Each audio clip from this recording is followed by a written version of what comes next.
গীতিকা হইতে নেওয়া কঙ্কলীলার প্রেম।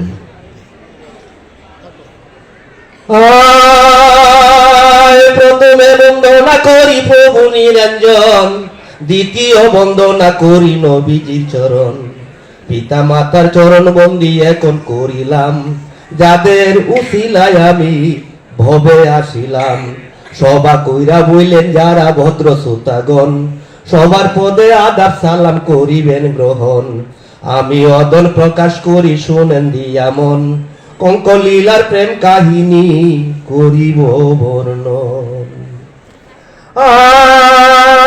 নেত্রকোনা কেন্দ্র থানা বিপ্রবগ্র গ্রাম, সেই গ্রামে কেটে বাস করিত গুন্ডাজ বিপ্রনাম। অতি করি ভিক্ষা করি দুঃখে দিন কাটায়, মাঝে মাঝে স্বামী স্ত্রী না খাইয়া দিন যায়। বসুমতী কইল একদিন গিয়া স্বামীর টাই, মা হতে চলেছি আমি আর দুঃখ নাই।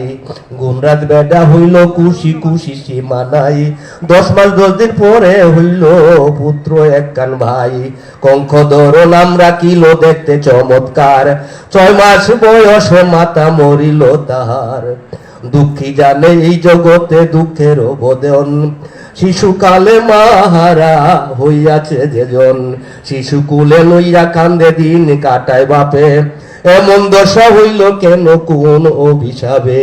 দুঃখের কান্দন লোকের কান্দন কান্দন সইল যার, কানতে কানতে গুণরাজের মন হইল যে অসার।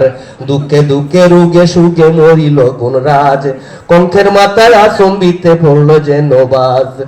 এতিম হইয়া কঙ্ক এখন নাই রে আপনজন, এত দুঃখ দিলা কেন প্রভু নিরঞ্জন। ব্রাহ্মণেরা কয় এসে কঙ্ক লোকি, কেউ সইও না সইলে হবে তোদের দুর্গতি। কেউ আসে না কঙ্কের কাছে, কঙ্ক হইল একা। মুরারি সন্ডাল আসিয়া করিল যে দেখা, শিশু দেখে মায়া হইল মুরারির প্রাণে। দুধের শিশু বইরাই আছে কান্তাছে শ্মশানে। তারে নিয়া আমরা যাইয়াম, আমার সন্তান নাই, পুত্রহীনা পুত্র পাইব মাতৃহীনা ভাই। শিশু পাইয়া খুশি হইল বন্দা কৌশলা, আদর করে পালন করে খাওয়াইয়া দুধ কলা। মাতা পিতা পাইয়া কঙ্ক শুনেন বিবরণ, কপালেতে দুঃখ থাকলে কে করে খণ্ডন। ব্রাহ্মণ পুত্র কঙ্ক হইল চণ্ডালেরই পুত, কর্মের লেখা যায় না দেখা বলে রঘুভূত। 5 বৎসর কঙ্কের যখন তেরাপিয়া যুগে, পালিত বাপ মরারি গো সেই তো গেল মরে। ধন্যবাদ সবাইকে, আসসালামু আলাইকুম।